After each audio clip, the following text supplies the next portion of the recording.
인생 뭐 있어? 그냥 열심히 살면 되는 거지. 당신은 이렇게 생각할지도 모르겠습니다.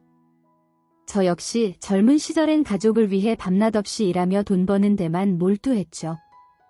누구보다 열심히 살았다고 자부했지만 지금 와서 돌아보니 남는 게 없습니다. 텅 빈 주머니와 후회만 가득할 뿐이죠. 만약 당신이 저처럼 비참한 노년을 맞이하고 싶지 않다면, 가슴을 치며 후회하고 싶지 않다면 지금부터 제 이야기에 귀 기울여 주세요. 지혜의 등불을 방문해 주셔서 감사합니다. 제 이름은 상민이에요. 나이를 불문하고 지난 날을 후회하지 않는 사람은 거의 없습니다. 10대 아이들조차 과거의 실수를 후회하는데 하물며 인생의 희로애락을 겪어온 우리 중장년층은 어떨까요? 하지만 후회해도 시간은 되돌릴 수 없고 후회하지 않으려 노력해도 마음처럼 쉽지 않습니다. 사랑하는 사람에게 더 많이 표현하지 못한 것, 따뜻하게 안아주지 못한 것, 눈앞에서 환하게 웃던 사람에게 상처를 준 것, 뒤늦게 후회해도 이미 늦은 일입니다. 가시에 찔린 것보다 더 아픈 후회만 남을 뿐이죠. 열심히 살아도 모든 것이 허무하게 느껴지고 미래에 대한 희망이 보이지 않을 때 여러분은 어떻게 극복하시나요? 인생의 선배들은 어떤 후회를 하고 있을까요? 마음이 힘들 때면 산에 오릅니다. 산에 오르면 모든 걸 잊을 수 있으니까요. 올해 73세인 김 할아버지는 얼마 전까지만 해도 이런 식으로 노년을 보낼 거라고는 상상도 못했습니다. 19살에 서울로 상경한 김 할아버지는 닭가공 공장에서 1년 동안 생닭 껍질만 벗기고 그 후 1년은 시장에서 음식 배달을 하며 고된 삶을 이어갔습니다. 새벽 4시, 닭이 울기도 전에 눈을 비비고 일어나 남대문 시장 골목을 누볐습니다. 자전거 바퀴는 쉴 새 없이 굴러갔고 짐칸에는 싱싱한 야채들이 가득 실렸죠. 중국집 배달을 하던 아는 형님 덕분에 주방 허드레실부터 시작해 1년 만에 주방장 자리까지 올랐습니다. 그렇게 번 돈으로 아내를 만나 결혼하고 아이 둘을 낳아 행복한 가정을 꾸렸습니다. 하지만 행복도 잠시 고향 중국집에서 더 좋은 조건을 제시하며 저를 유혹했죠. 아이들 생각에 잠시 망설였지만 결국 돈을 벌기 위해 가족을 떠났습니다. 세상에 돈 없으면 아무것도 못하잖아. 라면도 못 먹을 판인데 가족이 무슨 소용이야? 라는 생각이 머릿속을 맴돌았습니다. 하지만 2년 뒤 힘들게 모은 돈을 들고 집으로 돌아왔을 때 둘째 아이는 저를 알아보지 못했습니다. 아저씨라고 부르는 아이를 보며 가슴이 무너져 내렸습니다. 돈보다 소중한 것을 잃었다는 것을 그제야 깨달았죠. 그 후에도 여러 중국집을 떠돌며 주방장으로 일했고 마침내 40대에 내 가게를 열었습니다. 사업은 대박이 났고 강남의 아파트도 샀습니다. 2억짜리가 50억, 3억짜리가 100억이 되는 말 그대로 돈벼락을 맞았죠. 하지만 그때의 기쁨은 오래가지 못했습니다.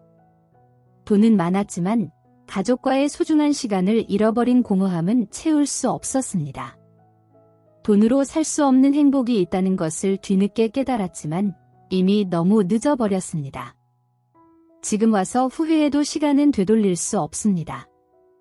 만약 당신이 저처럼 후회하고 싶지 않다면 가족과 함께하는 시간을 소중히 여기세요. 돈보다 소중한 것은 바로 사랑하는 사람들과 함께하는 시간입니다.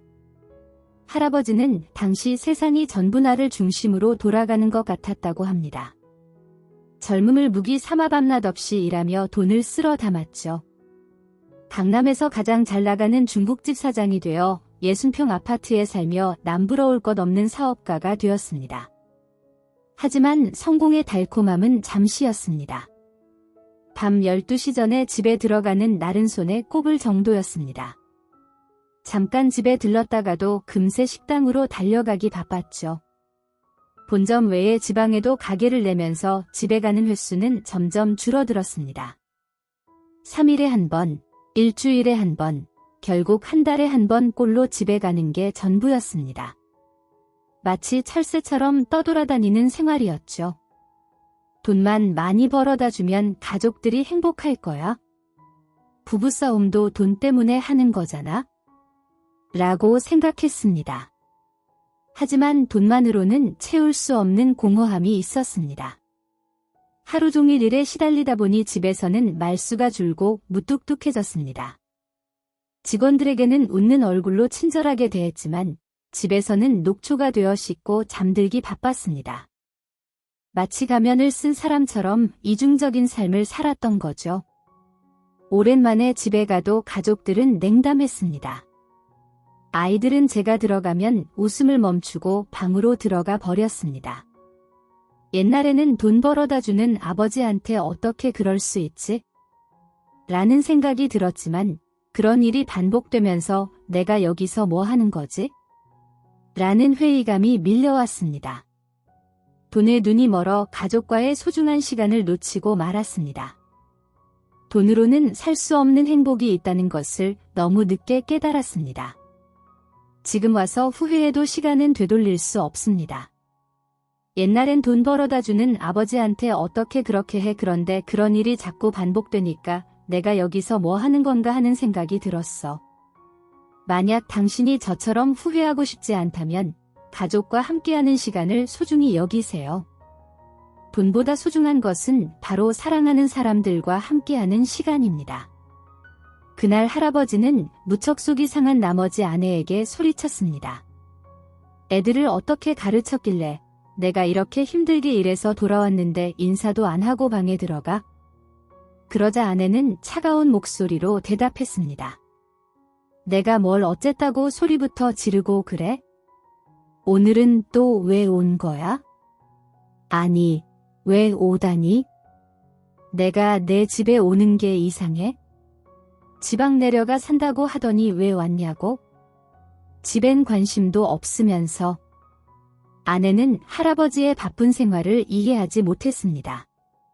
자주 보지 못하다 보니 부부간의 갈등과 오해도 깊어졌습니다. 바쁘다더니 휴일엔 골프 칠 시간은 있나 보지? 내가 골프를 좋아서 치는 줄 알아? 비즈니스고 접대야. 몰래 딴살림 차린 거 아니고 내가 바람 피운다고 의심하는 거야? 이렇게 좋은 집에서 돈 벌어다 주면서 왜 구박받아야 돼? 난 이렇게 못 살아. 결국 할아버지는 집을 나와버렸고 아내와 화해하지 못한 채 이혼을 하게 되었습니다. 문제는 시장 경제가 나빠지면서 할아버지가 투자한 사업과 건물들이 부도난 것이었습니다. 값비싼 아파트도 차압당하고 화려하게 꾸민 중식 레스토랑들도 모두 문을 닫아야 했습니다. 그렇게 60대 중반에 접어든 할아버지는 다시 주방 일을 시작하게 되었습니다. 작년에 작은 음식점을 열면서 다시 돈을 빌렸는데 그의 훌륭한 손맛 덕분에 장사는 성공적으로 자리 잡았습니다.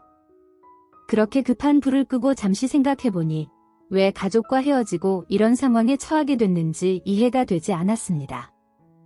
그저 최선을 다해 살았을 뿐인데 왜 이렇게 초라한 노년을 맞이하게 된 건지 납득할 수 없었습니다. 그래서 마음이 괴로울 때마다 가게 쉬는 날이면 등산을 다니고 있습니다. 할아버지가 혼자 살면서 가장 힘든 순간은 명절 때입니다. 부모님도 돌아가시고 가족도 없는 할아버지는 명절이 다가오면 무엇을 해야 할지 몰라 혼란스러워 하십니다. 그래서 작년 추석 연휴 때는 3일 내내 청계산에 오르며 시간을 보냈습니다. 하지만 요즘은 그마저도 하지 못하게 되었습니다. 그동안 일만 하느라 몸을 돌보지 않았더니 여기저기 아프기 시작했습니다. 왼쪽 무릎에 통증이 있어요. 할아버지, 계속 산행을 하시면 무릎이 더 나빠질 거예요. 의사는 할아버지의 사정을 모르고 등산조차 할 수 없게 만들었습니다. 네, 열심히 살았어. 정말 열심히 살았다고? 그런 나한테 누가 아이고 식구들 먹여 살리느라 애쓰셨네요. 일하느라 고생 많으셨어요. 라고 한마디라도 해줬다면 내가 얼마나 좋았겠어? 그러면 더 열심히 해야겠다는 생각이 들 거 아니겠어? 할아버지는 가족을 위해 돈을 벌기만 하면 된다고 생각했습니다. 주말에 잠시라도 가족과 시간을 보내는 법을 배우지 못했습니다. 말없이 열심히 일해서 돈을 벌어오는 것이 가족의 미래를 위한 최선이라고 믿었습니다. 할아버지의 부모님이 그렇게 살아왔기에 그것이 당연하다고 여겼습니다. 그러나 지금은 가족도 없이 외로운 신세가 되었고 어렵게 모은 재산도 순식간에 날아갔습니다. 할아버지에게 작은 위로가 되는 것은 가끔 집에 찾아오는 최 씨 할아버지 덕분입니다. 최 씨 할아버지는 대기업에서 평생 일하며 열심히 살았지만 자녀 교육비와 결혼 준비로 모든 돈을 써버려 현재는 경제적으로 어려운 상황입니다. 정년퇴직 후에도 직장을 찾고 있지만 쉽지 않다고 합니다. 실업급여 받을 때까진 그럭저럭 괜찮았는데 취직이 안 되니까 시간이 계속 흐르고 마음이 조급해져. 이번 달에만 이력서를 몇십 군데 넣었는데 하나도 안 됐어.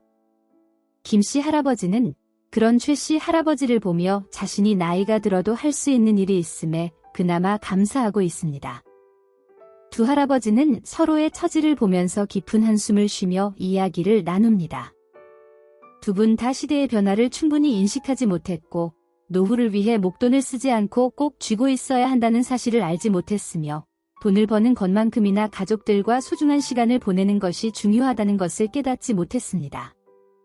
그저 돈만 열심히 벌면 모든 것이 해결될 것이라고 생각했던 것입니다. 그 결과 지금의 상황에 이르게 되었고 무엇이 잘못되었는지, 세상이 어떻게 돌아가는지, 앞으로 어떻게 살아가야 할지 아직도 혼란스러워하고 있습니다.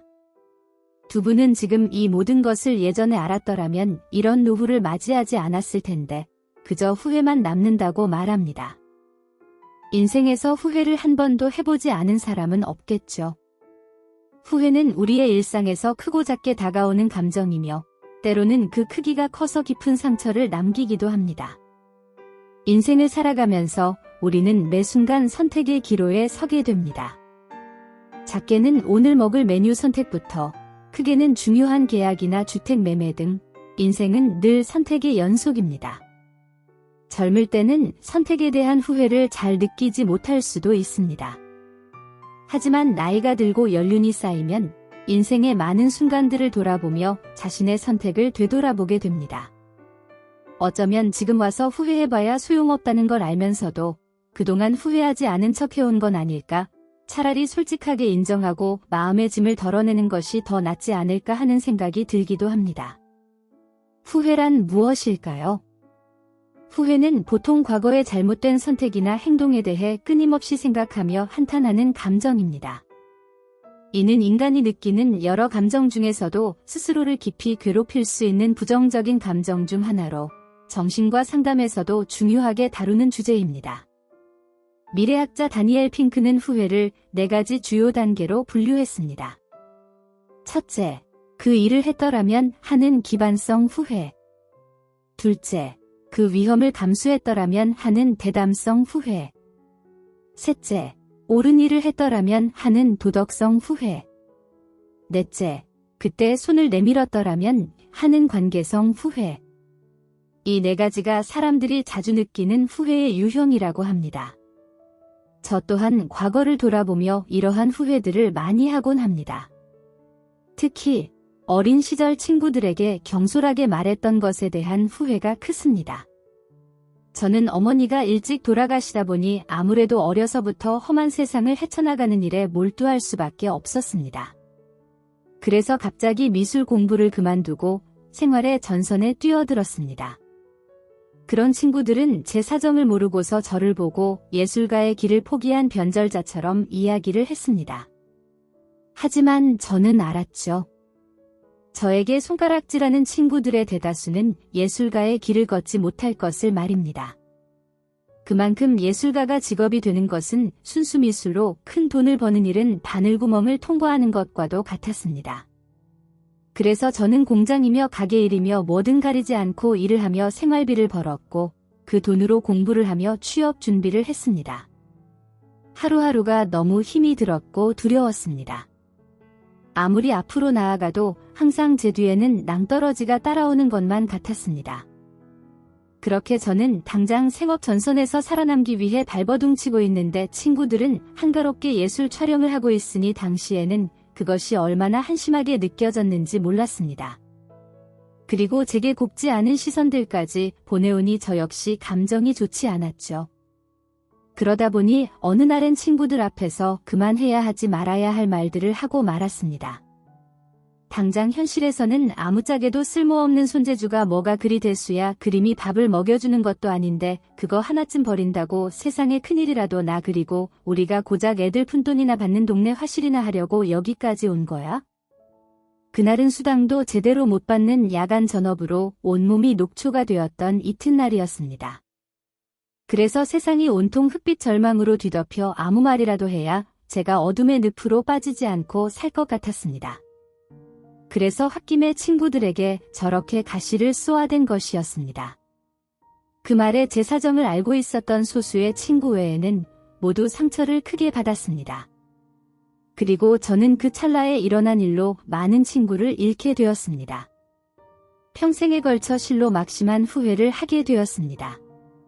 왜 그땐 그 말을 하면 안 된다는 것을 몰랐을까요? 왜 우리는 나이가 들고 나서야 뒤늦게 깨닫고 후회를 하게 될까요? 그렇다면 우리가 남은 여생이라도 후회스럽지 않은 삶을 살기 위해선 어떻게 해야 할까요? 어디로 튈지 알 수 없는 화로 같은 요란한 인생살이에서 어떻게 하면 공경에 처하지 않고 그래서 후회하지 않고 인생을 잘 살 수 있을까요? 첫 번째, 건강수홀로 인한 후회. 건강수홀로 인한 후회는 우리가 노년에 겪는 일반적인 감정입니다. 하지만 만성질환은 생활습관의 부정적인 변화나 건강을 소홀히 한 결과가 대부분이지, 특히 당뇨, 고혈압, 관절염은 평소에 관리하지 않으면 노후에 생기기 쉬운 질병입니다. 그리고 체력 감퇴 또한 문제가 될 수 있습니다. 체력 감퇴는 일상 속 운동 부족이나 부적절한 식습관으로 생기는데 체력이 감퇴되면 삶의 질이 저하될 수 있으며 각종 질병에도 쉽게 노출이 됩니다. 뿐만 아니라 건강이 나빠지면 노년의 의료 비용 또한 급증합니다. 하지만 당장 몸이 아프면 병원은 안 갈 수가 없죠. 특히 요즘은 과잉 진료로 인해 작은 병에도 여러 가지 검사를 권유당하여 비용 청구서를 받아보고는 뒤늦게 깜짝 놀라는 일이 많다고 합니다. 그리고 병원에 다니고 집에서 요양을 하느라 내가 하고 싶은 일도 못하게 되며 이런 몸 상태를 스스로도 받아들이기 힘들어질 수 있습니다. 그리하여 스스로 힘없고 낡은 노인임을 받아들이게 되면 나중에는 정신건강까지 해치게 됩니다. 이러하니 건강을 소홀히 하면 노후의 신체적인 불편함으로 인해 크게 후회를 할 수 있습니다. 그러므로 여러분의 몸을 소중히 여기시고 적절한 건강 관리를 조금씩 해보시는 것은 어떨까요? 두 번째, 가족과의 소통 부족으로 인한 후회. 사연 속 할아버지도 그랬듯이 많은 분들이 가족과의 문제로 후회를 많이 하십니다. 하지만 그렇다고 모든 가정에 문제가 있다는 것은 아닙니다.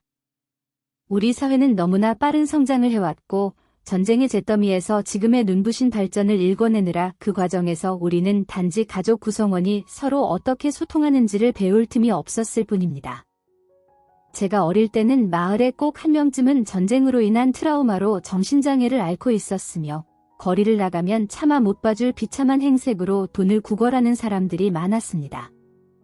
그들은 지금의 노숙자와는 차원이 다른 처참한 행색이었죠. 하지만 지금은 그 일이 50-60년은 지난 까마득한 옛일처럼 느껴집니다.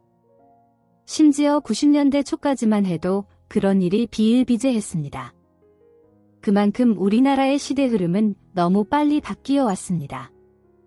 10년이면 강산이 아니라 천지가 개벽을 할 정도로 세상이 바뀌었습니다. 그래서인지 혹시 여러분들께서는 가족을 대하실 때 편하다는 이유로 너무 허물없이 하려 하지는 않으셨나요? 그리고 때로는 서로 비난하고 상처를 주는 말을 애정 표현이라고 편하고 친해서 그런 것이라고 생각하지는 않으셨나요? 저 또한 아이를 키우면서 아이가 제 마음에 안 드는 점들이 무척 많았고 그 때문에 아이와 싸우기도 많이 했었죠. 그렇게 아이가 커갈수록 아이와의 관계는 소원해지기만 했고 그렇다고 아이의 편의만 봐주려니 아이의 미래가 너무 걱정이 되었습니다. 그래서 한때는 아이를 알기 위해 아동심리학 공부를 하기도 했었는데요. 그렇게 공부를 하다가 저는 놀라운 사실을 알게 되었죠. 아동심리학에 따르면 저는 평소에 저도 모르게 아이에게 이런 것들을 강요하고 있었습니다.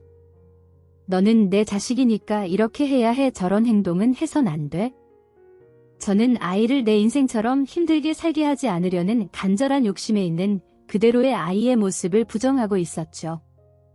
그것도 매일 얼굴 본다는 이유로 내가 평소에 하던 생각과 평소에 쓰던 말들을 무심코 아이에게 쏟아내고 있었습니다. 충격을 받은 저는 그때부터 아이가 제 마음에 들지 않아도 그저 아무런 말을 하지 않고 지켜봐주자는 생각을 했습니다. 한번 아이를 믿어보기로 한 것이지요.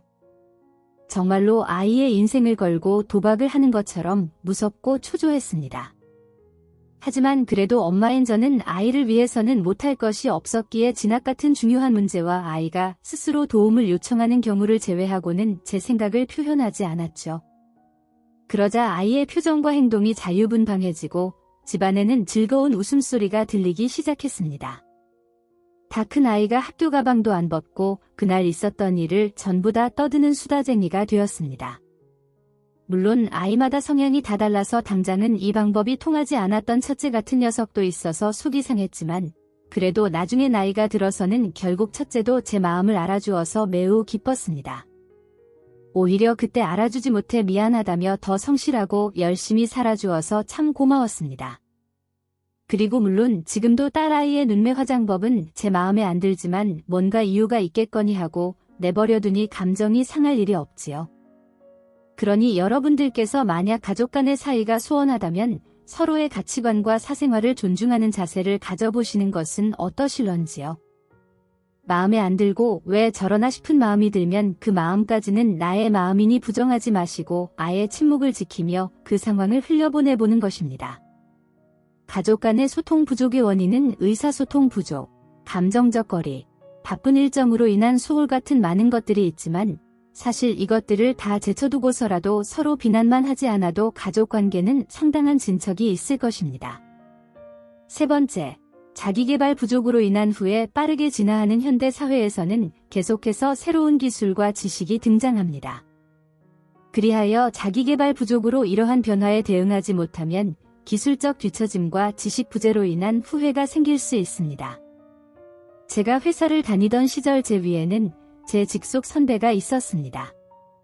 당시에는 전화기와 문서로 업무를 보던 시절이었지만 그 선배는 따로 컴퓨터 공부를 하고 있다고 했습니다. 하지만 저는 컴퓨터는 돈 있는 집, 아이들이 가지고 노는 비싼 게임기 정도로만 생각을 했었죠. 그 선배는 말했습니다. 앞으로 세상은 컴퓨터 없이는 안 돌아가는 세상이 될 것이라고 궁금한 게 있으면 컴퓨터가 다 답을 해주니 사전도 필요 없어질 것이라고 말입니다. 그리고 컴퓨터로 그림도 그릴 수 있을 테니 저보고도 한번 공부해보라고 권유를 했었습니다. 저도 처음엔 믿지 않았습니다. 실제로 컴퓨터 학원에 가서 컴퓨터 사용법을 익혀보아도 이것을 어디에다 써야 하는지 알 수가 없었습니다. 컴퓨터가 조금씩 발전은 하고 있어도 세상은 아직 컴퓨터에 대한 인프라가 턱없이 부족했으니까요. 그렇게 저는 컴퓨터의 세상은 미래 세계에서나 있을 법한 과학자들의 염원쯤으로만 여기고 더 이상 컴퓨터에 흥미를 가지지 않았습니다. 하지만 어느 순간부터 A4 용지나 갱지로 하던 보고서 작성이나 업무 관리도 전지의 매직으로 글을 써서 대자보로 하던 발표도 전부 컴퓨터로 대체되는 세상이 왔습니다. 거리엔 PC방이 여기저기에 있고 이제는 컴퓨터가 없는 집이 없습니다. 그리고 저 또한 글을 쓸 때 컴퓨터 자판으로 쓰고 있죠. 생각해보면 그 선배는 항상 미래를 보고 있었고 남들보다 한 발 더 나아가 공부를 하고 있었습니다. 새로운 것에 대한 두려움이 없었고 도전에서 오는 성취감을 추구했습니다. 그래서 항상 자신감이 넘치고 여유가 있어서 주변에는 따르는 사람들이 많았습니다.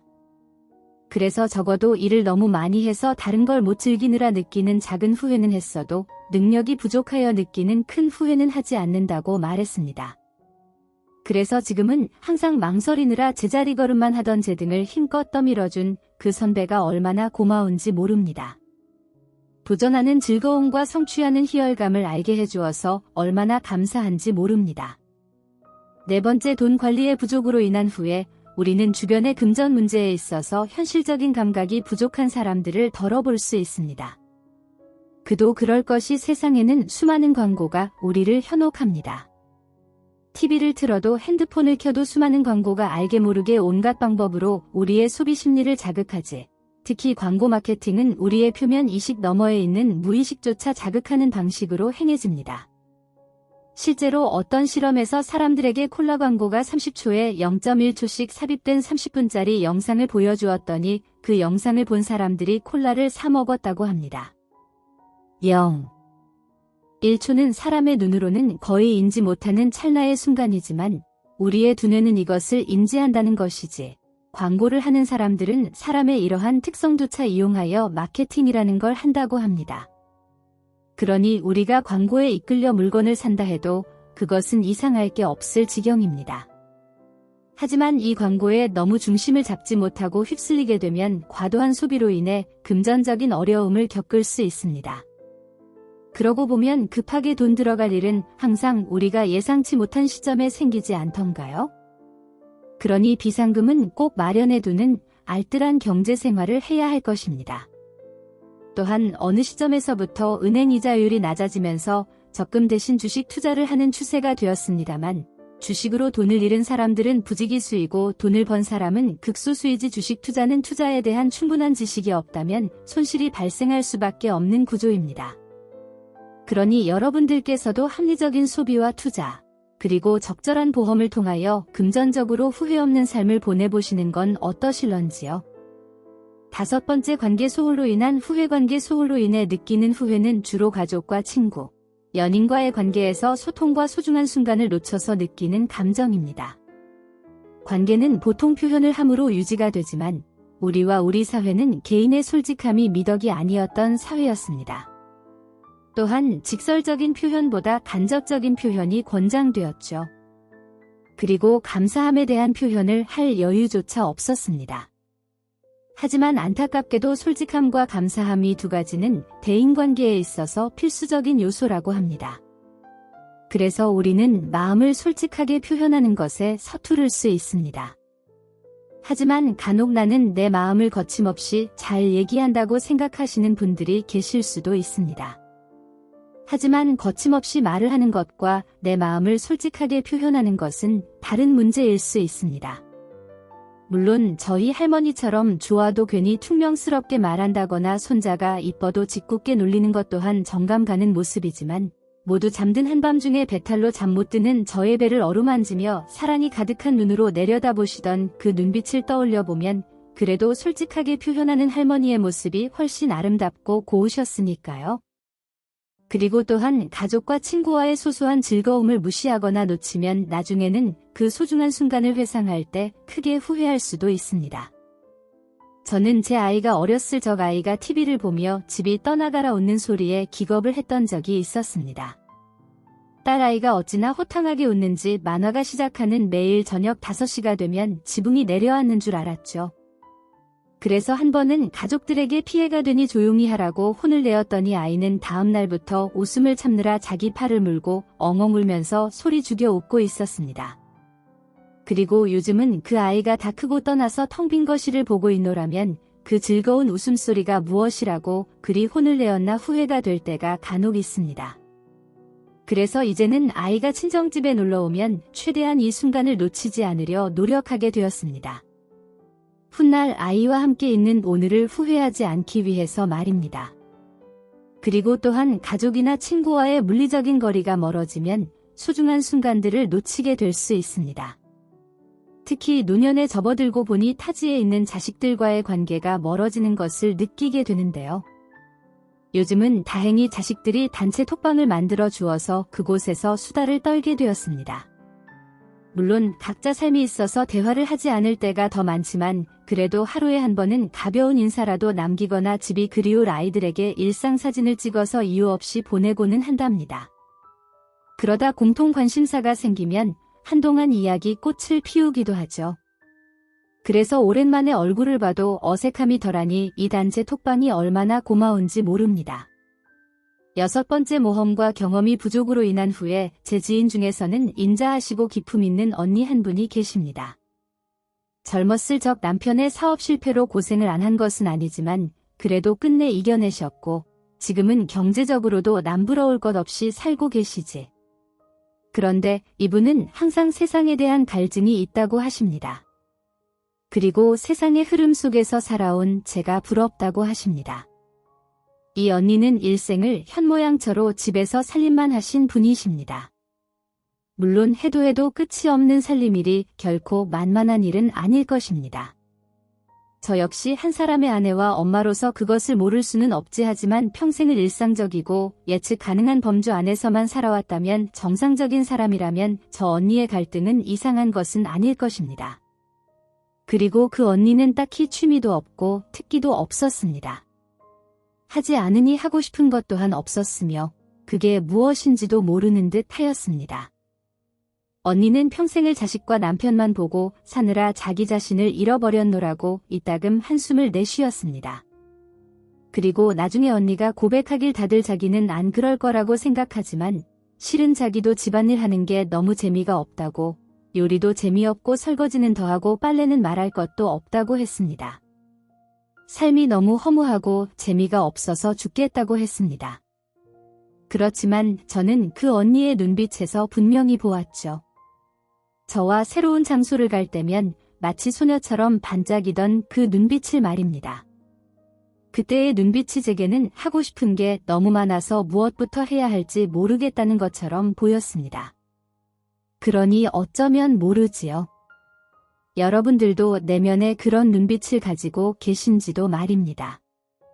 만약 여러분들도 저 언니처럼 그동안의 삶이 그랬었다면, 여러분의 삶도 그동안 항상 일정한 범주 안에서만 이루어졌다면 한 번쯤은 그 범주를 벗어나 새로운 세계로 떠나가 보는 것입니다. 그리고 당장 지하철이나 버스를 타고 종점까지 가보는 것입니다.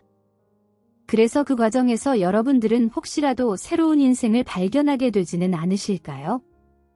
그렇게 오늘은 여기까지 후회에 대해서 이야기를 해보았는데요. 유명한 시인 프로스트는 후회를 가지 않은 길이라고 표현하였습니다. 우리 인생은 두 갈래 길이라 치면 우리는 선택한 길 외에 가지 못한 길에 미련이 남게 되어 가보지 못한 그 길을 후회하게 된다는 것이지. 그래서 어쩌면 후회란 우리가 가보지 못한 길에 대한 막연한 동경 때문인 것은 아닐까 생각해 보기도 하는데요. 그러고 보면 젊은 날에 제가 했던 행동에 대한 후회도 어쩌면 가보지 않고 섣불리 단정지은 것에서 비롯된 것은 아닐까 생각합니다.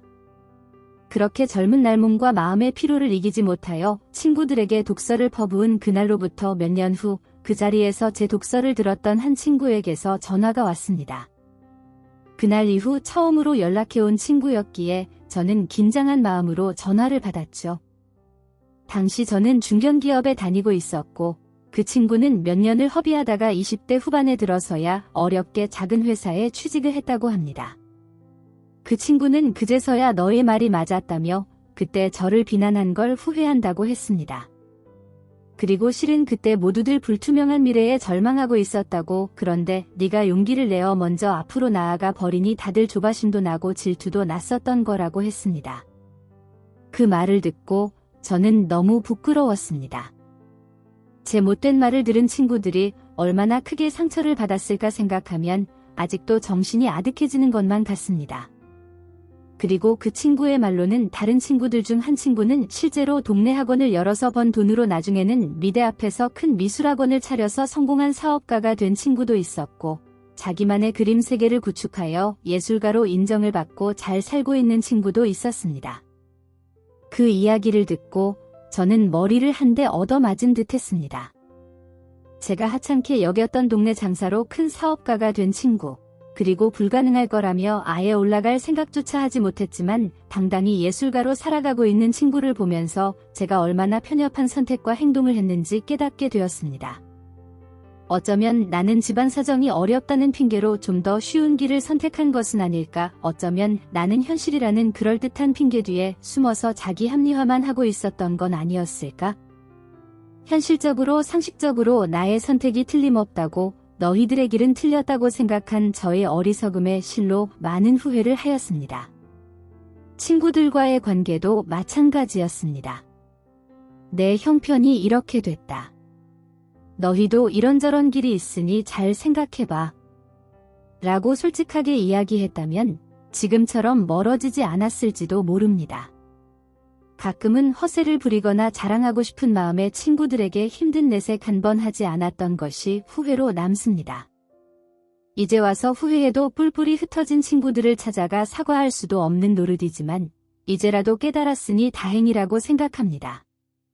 후회는 쓰라리지만 저를 겸손하게 만들어주는 고마운 존재이기도 합니다. 세상에는 태어날 때부터 겸손한 사람도 있지만 대부분의 사람들은 겸손을 말하면서도 실천하기 어려워합니다. 마치 젊은 시절의 저처럼 말이죠. 그렇기에 후회를 통해 삶을 돌아보고 반성하는 것은 결코 나쁜 일만은 아닐 것입니다. 후회의 진정한 의미는 무엇일까요? 잘못을 반복하지 않도록 스스로를 돌아보고 부족한 부분을 채워나가라는 메시지가 아닐까요? 물론 후회에만 갇혀 살 수는 없지만 후회 없는 삶은 너무나 인간미가 없을지도 모릅니다. 마치 로봇처럼 완벽하게 살아가는 삶은 어쩌면 공허할 수도 있습니다. 새해가 밝았습니다. 지난 한 해 동안 얼마나 많은 후회를 하셨나요? 저는 후회 없는 한 해를 보내는 것은 불가능하다는 것을 알기에 차라리 제 삶에 도움이 되는 작은 후회들을 겪게 해달라고 소원을 빌었습니다. 그리고 인생이라는 바다를 항해하는 모든 사람들에게 희망찬 햇살과 많은 복이 함께하기를 기원했습니다. 마치 거친 파도를 헤치고 나아가는 배에게 따뜻한 햇볕이 비춰주는 것처럼 말입니다. 여러분 모두 작은 후회와 큰 행복이 가득한 한 해가 되기를 바라며 오늘은 떠오르는 해와 희망찬 돛단배를 그려보았습니다. 오늘도 함께해 주셔서 진심으로 감사드립니다. 여러분의 매일이 행복과 행운으로 가득하기를 바랍니다. 다음 영상에서도 만날 수 있기를 기대할게요. 건강하시고 행복한 시간 보내세요. 안녕히 가세요.